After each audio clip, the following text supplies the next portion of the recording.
I'm standing in my family's Seattle mansion, clutching a worn leather briefcase, my heart pounding like a drum. My cousins in their tailored suits and designer dresses toss smirks my way, their eyes flicking to my faded jeans and beat-up sneakers. They think I'm Abigail Harper, the nobody, the cousin who never made it big. But they're so wrong. Inside this briefcase is proof I've built a tech company worth $30 million right under their noses. Have you ever been counted out judged before you could show your strength? Drop your story in the comments and stick with me to see how I'm about to flip their world upside down. I'm 34, and this is the Harper family's annual conference held in our sleek Medina mansion overlooking Lake Washington. The place is all glass and steel with a view of the water that shimmers like a promise. My family's a tech dynasty built by my great-grandfather's software empire in the 80s. Every year, we gather to flex our wins, who's landed the biggest deal, who's got the flashiest loft in Belltown. I'm the odd one out, the quiet one in a thrift store jacket driving a 10-year-old Subaru. To them, I'm the failure, the one they whisper about with pity. But today, my briefcase holds a secret that'll rewrite their story about me. I'm not just Abigail. I'm the founder of NeuralLabs, a tech startup using AI to transform healthcare. I've also been buying up shares in Harper Ventures, our family's investment fund, through deals they never noticed. They think I'm scraping by as a consultant. Oh, how little they know. Where are you watching from? Let me know below, and let's dive into why I'm standing here ready to shake this glass house to its core. Growing up, I was never like my cousins. My dad, a coder, and my mom, a nurse, raised me in a cozy Capitol Hill bungalow. They taught me money's for building dreams, not flaunting status. When I was 16, a car accident stole them from me. My world broke apart, the silence in our house louder than any scream. My grandmother, Margaret Harper, took me in. She wasn't just a tech legend who'd scaled our family's empire, she was my lifeline. In her study, surrounded by books on coding and markets, she'd say, "Abigail's success isn't loud, it's patient. It's creating value that lasts." She taught me to spot startups with heart ones solving real problems. At 18, I invested my savings, $5,000 from summer jobs, into a tiny AI firm. Margaret guided me, her voice calm but fierce. "Risk is where you grow," she said. That firm sold for millions, and my cut funded NeuralLabs.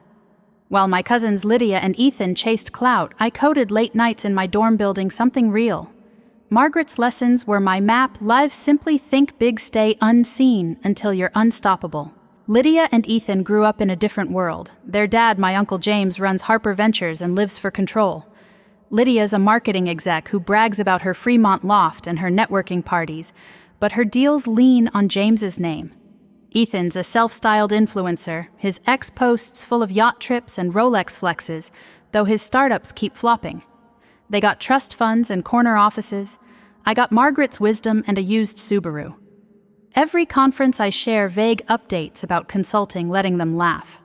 They don't know I've used Henry Brooks, Margaret's lawyer, to quietly buy 15% of Harper Ventures. Their arrogance is my cover. Today, the conference kicks off in the mansion's dining room, all polished wood and lake views. Lydia's in a silk dress, her laugh sharp as she scrolls X. Abigail still in those jeans. "You know, I could get you a stylist discount." Ethan chimes in, his grin smug. "Or a car upgrade. That Subaru's older than my intern." Their chuckles sting, but I smile, my fingers brushing my briefcase. James stands, his voice commanding. "This year, we're redefining the Harper legacy. I propose selling this mansion $50 million in land value. It's time for something bolder." My chest tightens. This house is where Margaret rebuilt me, where her lessons took root. I want to protest, but Sophie, my cousin and only ally, texts under the table, "James is planning more. He's targeting your shares." Sophie's a therapist, her quiet strength a contrast to Lydia's flash. She's warned me James is spreading whispers saying I'm unfit to hold my small inheritance in Harper Ventures. He's not just after the mansion, he's trying to erase my voice. Martha, our housekeeper since I was a kid, slips me a coffee as I head to my room. "Miss Abigail," she says, her eyes warm. "You've got your grandmother's fire." I hug her, her kindness grounding me. In my room, the same one I lived in as a teen, I stare at a photo of my parents at Gas Works Park, their smiles frozen in time.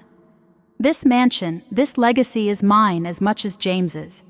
My briefcase holds NeuralLabs valuation, my Harper Ventures shares, and a new deal I'm closing tonight, more shares to tip the scales. Sophie knocks her face serious. James is meeting lawyers tonight. He's pushing to reallocate your stake, saying you're a liability. Anger flares, but I nod, calm. Let him try. I'm ready. She smiles fierce. Give him hell, Abigail. Alone. I open my journal, Margaret's handwriting in the margins. Build quietly, strike true. James thinks he's the king of this house. Tomorrow he'll meet the queen he ignored. What's the moment you knew you had to fight for your truth? Share it below, I'm all ears. The dining room glows under soft lights, Lake Washington's reflection dancing on the glass walls. My family's voices fill the space. Lydia's sharp giggle, Ethan's cocky drawl, Uncle James's measured tone. I sit at the table's edge, my thrift store jacket out of place among their designer labels. My Subaru keys rest by my plate, a quiet rebellion against their Teslas and Porsches. They're swapping stories of their latest wins, Lydia's new Fremont loft, Ethan's viral X-post from a yacht in Miami. My leather briefcase sits under my chair, its contents proof of my $30 million tech empire burning in my mind. They see me as Abigail Harper, the cousin who never made it. But they're dead wrong. I'm playing a game they don't even know exists. As waiters serve cedar-planked salmon, James raises a glass, his voice booming. To the Harper legacy bigger and bolder every year, Lydia clinks her wineglass, her bracelets jangling. Ethan smirks, tossing out, "Here's to keeping up the brand." I sip my water, my smile tight. They think I'm here to nod along to play the pitiful relative. But Margaret's lessons echo in my head. Build in silence, Abigail. Let them see you when you're ready. I'm ready, and this dinner's just the start. My mind drifts to those dark days after my parents' accident. I was 16, hollowed out the silence in our Capitol Hill bungalow, louder than any scream. Margaret, my grandmother, brought me here to this mansion.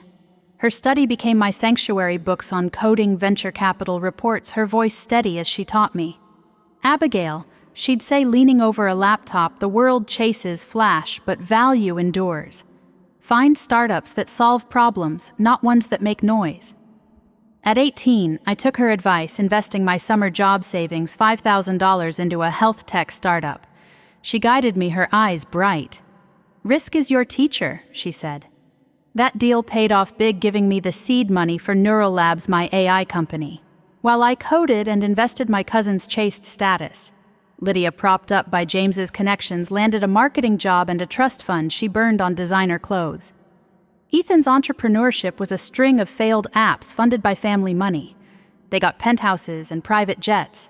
I got a one-bedroom apartment and my parents' old Subaru.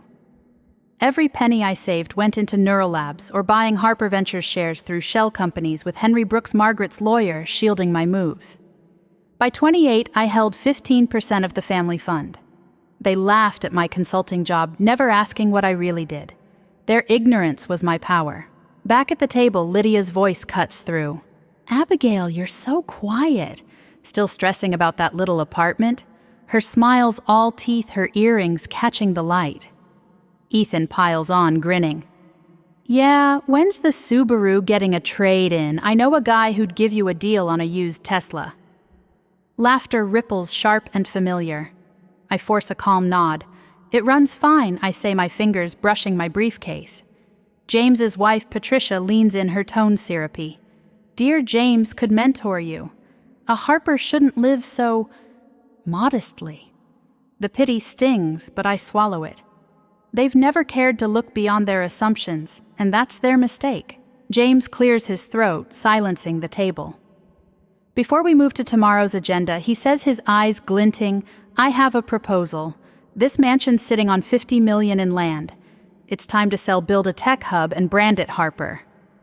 My heart lurches. This house is Margaret's soul, where she taught me to dream, to fight. I open my mouth, but Lydia cuts in, giggling. Don't worry, Abigail, we'll save you a corner in the new building for your consulting desk. More laughs, each one a spark to my anger. I grip my glass, staying silent, but my mind's racing. After dinner, I slip onto the mansion's deck, the Seattle skyline glowing across the lake. The cool air bites my skin, grounding me. Sophie joins me, her sweater pulled tight. "Abigail," she whispers, "James isn't just selling the mansion. He's targeting your shares in Harper Ventures. I saw an email he's telling investors you're unfit, pushing to reallocate your stake." My pulse spikes. James isn't just erasing Margaret's legacy, he's coming for mine. He's hired a PR firm. Sophie adds, spreading rumors to tech blogs. They're calling you a non-contributing heir. Anger flares hot and sharp. James thinks he can bully me out of my inheritance, the 1% I've publicly claimed.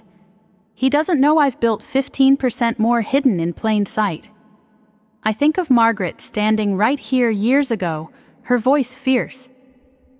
"When they underestimate you, Abigail, that's your opening. Strike with truth." I've spent a decade building NeuralLabs, turning her lessons into a $30 million reality. James's move isn't just greed, it's a declaration of war. Sophie's eyes search mine. "What's your plan?" I look out at the lake, its surface calm but deep. "I'm fighting," I say, my voice low, steady. "For the mansion, for Margaret, for me." She nods, her smile fierce. "I'm with you." But James plays dirty. I clutch my briefcase, its weight a promise. So do I. Back in my room, I open my journal, Margaret's handwriting, a lifeline. "Choose your moment, Abigail." I call Henry Brooks, my voice firm. Henry James is spreading lies to steal my shares. Sent the NeuralLabs valuation and my full Harper Ventures holdings. And push through that new share purchase tonight. Henry's voice is warm, steady. Margaret would be proud. It's done. I hang up, staring at a photo of my parents on my desk, laughing at Pike Place. This fight's for them too. James thinks he's untouchable, but tomorrow he'll face the Abigail Harper he never saw. The mansion's walls hold my past grief grit and Margaret's fire. My briefcase holds my future. They want a battle. I'm bringing a war. What's a time you had to fight for what's yours? Drop it in the comments, I want to hear. Morning light spills through the mansion's glass walls, the conference room humming with my family's self-assured chatter. I sit at the oak table, my thrift store jacket, a quiet defiance against their tailored suits and silk dresses. My Subaru keys rest by my notepad, a badge of my choices. Uncle James stands at the head, his silver cufflinks catching the sun as he flips through a sleek presentation. Lydia's texting, her gold bracelet glinting with every tap. Ethan's leaning back, his smug grin as loud as his designer sneakers. Sophie's across from me, her eyes steady, urging me on.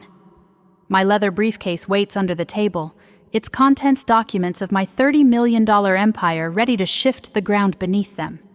They think I'm Abigail Harper, the cousin who's barely hanging on. They couldn't be more wrong. James launches into his pitch, his voice smooth and commanding. "Today we shape the Harper future.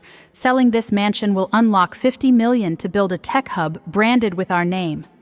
The screen flashes renderings, glass towers, where this house stands, erasing Margaret's legacy. My chest tightens. This isn't just a house, it's where she rebuilt me, where her wisdom became my strength. This move," James continues, "will solidify our dominance in Seattle's tech scene." Lydia claps, her voice chirpy. Finally something worthy of the Harper brand. Ethan nods, tossing out. "About time we ditched this old place for real profit." I clench my pen, my resolve hardening like steel. Before I can speak, James pivots, his eyes locking on me. "We also need to streamline Harper Ventures' board. Some shareholders aren't pulling their weight." His tone's casual, but the jab lands hard. Lydia smirks, muttering, "Wonder who that could be." Ethan chuckles loud enough for everyone. "Abigail, you applying for that charity fund yet? Gotta get you out of that Subaru." The room laughs, the sound sharp-cutting. I keep my face calm, Margaret's voice in my head. "Their arrogance is your advantage, Abigail. They're digging their own graves, and I'm ready to bury their assumptions." I raise my hand, my voice steady. "Before we vote on the sale, I have a proposal." James's eyebrows lift, more amused than curious, but he nods. I stand facing them. This mansion could be a center for innovation, a startup incubator to honor Margaret's vision. We could mentor young entrepreneurs, especially women and people of color, and build a legacy that means something. For a second, the room's quiet, my words hanging in the air. Then Ethan snorts. "What's this, a feel-good pitch, Abigail? Stick to your little consulting hustle. Real estate's for the big players." Lydia piles on, her tone dripping.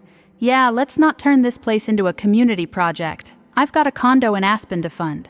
James cuts in, his smile thin. "Creative, Abigail, but 50 million says we sell. That's the real world." The laughter stings, but I sit, my heart pounding. They're dismissing me just like always. Sophie leans over, whispering, "They're clueless. Stay strong." I nod my fingers, brushing my briefcase. Margaret taught me to play the long game, and I'm not folding. The meeting drags on, James outlining the sales timeline and his plan to restructure Harper Ventures. He doesn't say my name, but his intent's clear. He wants my shares, my voice gone.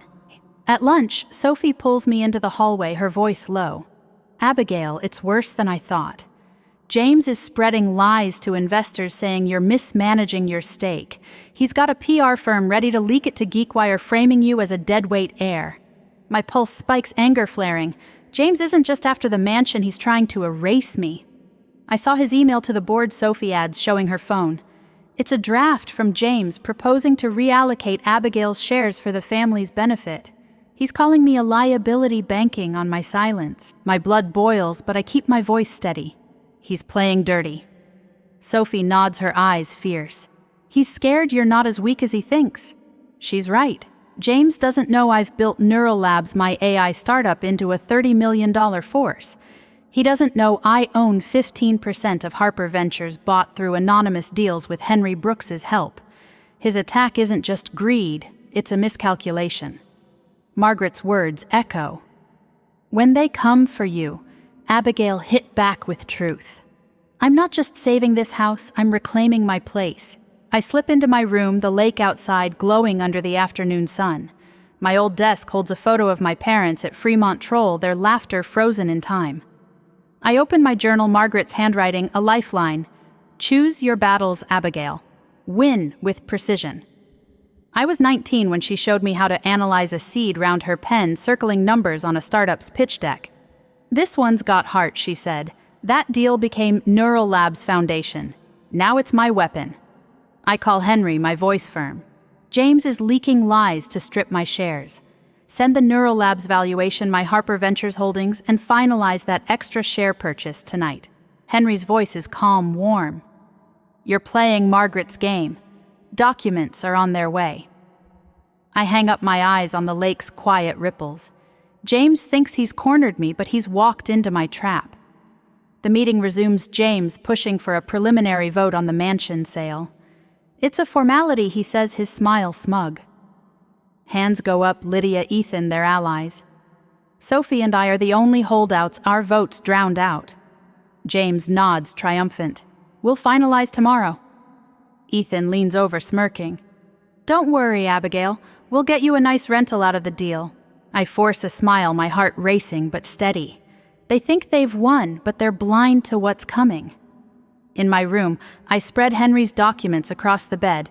NeuralLabs' $30 million valuation, my 15% of Harper Ventures, a new deal for 5% more.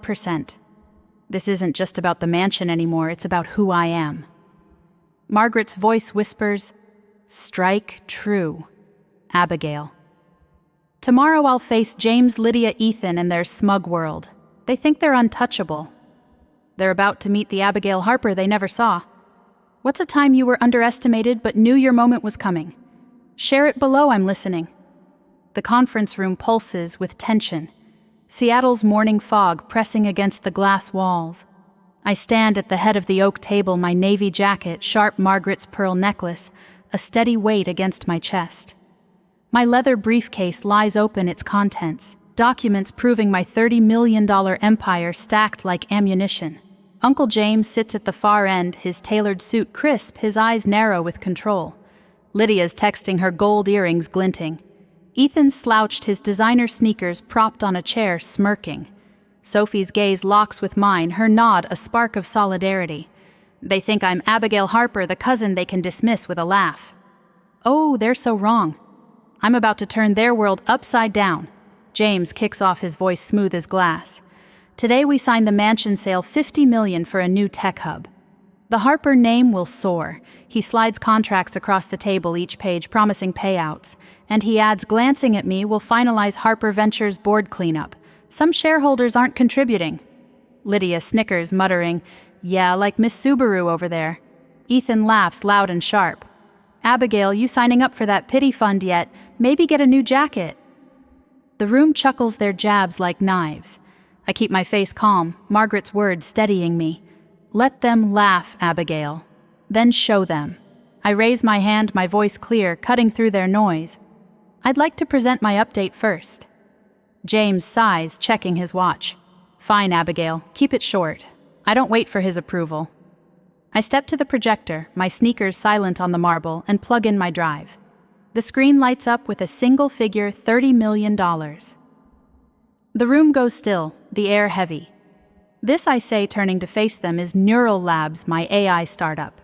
I built it over 10 years, transforming healthcare. It's worth more than your Fremont loft, Lydia. Lydia's phone clatters to the table. Ethan's smirk vanishes, his face pale. James grips his pen, his knuckles white. I keep going, my voice steady sharp. While you chased clout, I built value, and that's not all. I slide a document to James's assistant, who projects it. My Harper Ventures holdings 15% bought through anonymous deals. Gasps ripple. No way, Ethan sputters, standing. You're a consultant. You can't afford this. I smile cool and unshaken. I did.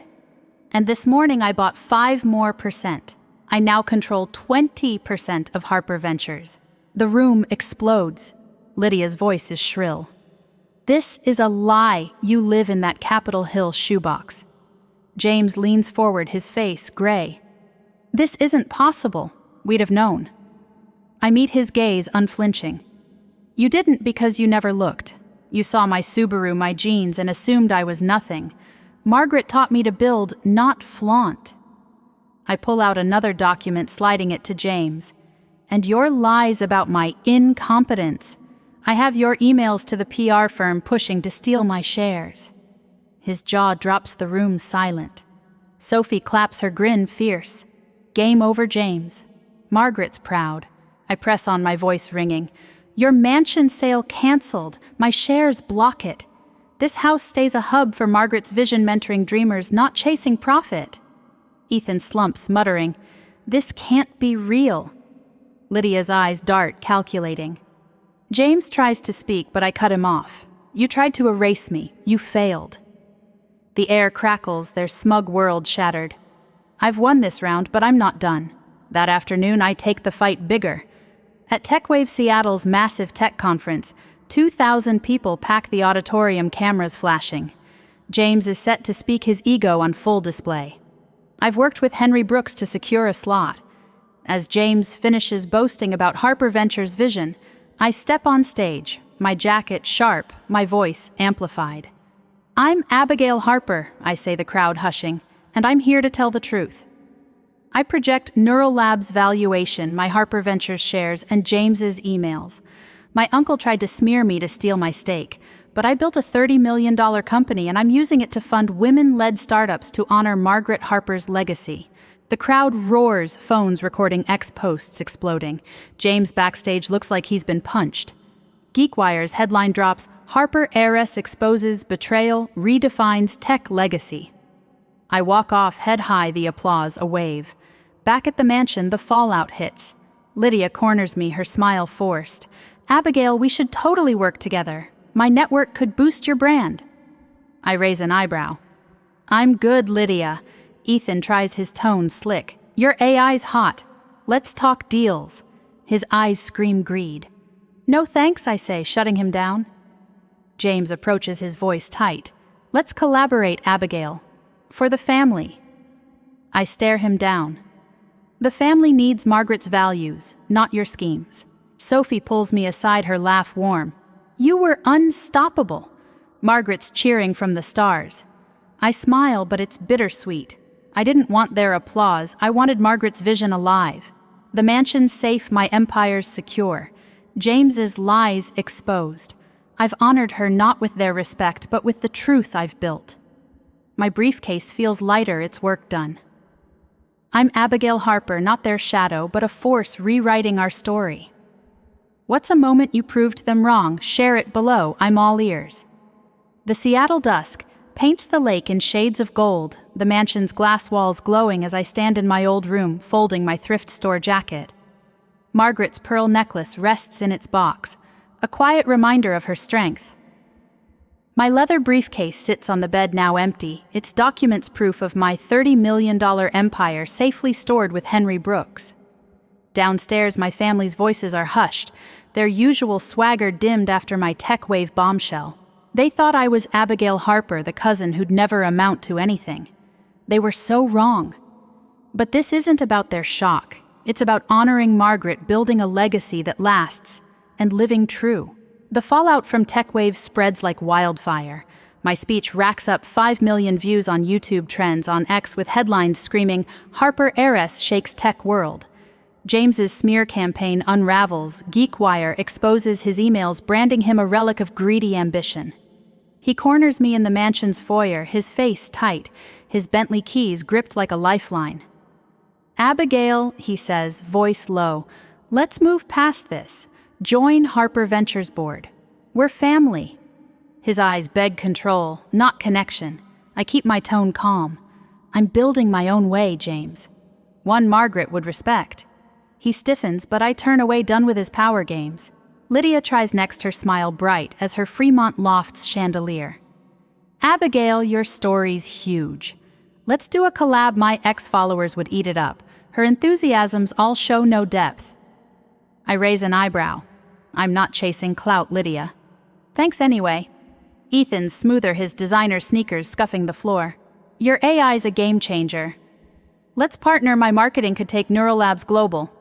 His grin hides dollar signs. "I'll pass," I say, shutting him down. Their sudden interest isn't respect, it's opportunism, and I see through it like glass. Sophie's different. She finds me in the mansion's garden, the lake breeze cool, the city skyline sparkling. "You were incredible," she says, her hug warm. "Margaret's legacy lives in you." Her eyes shine with pride, no agenda. I smile, my throat tight. "Couldn't have done it without you, Sophie." She's joining my new venture, the Margaret Harper Foundation, turning this mansion into a startup hub for women and minorities. The irony stings. Lydia and Ethan will attend our launch gala here in the house they wanted to bulldoze, saved by the cousin they mocked. I keep my Capitol Hill apartment, my Subaru, parked out front. Not because I can't afford more, but because I love the freedom of living real. NeuralLabs hits 40 million by summer, landing me on Forbes 30 under 40. I'm not here for headlines, though. At the mansion, I host coding workshops for kids from places like my mom's old neighborhood, where dreams fight to survive. When a shy teen debugs her first app, her grin lights up the room, and I feel Margaret's warmth. This is wealth impact, not Instagram posts. Looking back, I've learned lessons bigger than money, and I want to share them with you. First, own your truth. Don't dim your light to fit someone else's story. I hid my success to avoid drama, but showing up as myself was freedom. I felt that pressure to post a perfect life online, but real wins happen in quiet moments like coding. NeuralLabs at 2 a.m. What's a choice you've made to stay true? Drop it below. Second, patience pays off. I waited a decade to reveal my empire, letting James underestimate me. That time built my strength. I've rushed before pitching ideas too soon to prove myself, only to watch them fizzle. NeuralLabs grew because I waited for the right moment. Where are you playing the long game? Tell me. Third, pick your people. Sophie saw me when others didn't. James and Lydia only cared when I had power. I've dropped friends who valued my status over my heart. It's liberating. Who's in your corner cheering your real self? Share their names. Finally build to lift others. I could have bought a loft, but funding dreamers through the foundation means more. Wealth's a tool for good, not a trophy. Mentoring kids who code like I did reminds me why I started. How can your wins, big or small, help someone else? I'm curious. As I drive away my Subaru humming through Medina's quiet streets, the mansion fades in my rear view. It's safe now, a beacon for dreamers, not dollars. Sophie's my ally. James keeps his distance, his ego bruised. Lydia's still posting her redemption arcs. But I don't care. I'm Abigail Harper, not their shadow, but a builder forging Margaret's vision. What's a time you proved your worth against all odds, or are you still building waiting to shine? Share your story in the comments. I read, everyone. If this hit home, hit like, subscribe, and ring the bell for more tales of grit and truth. Thanks for being here. Keep building your legacy unapologetically.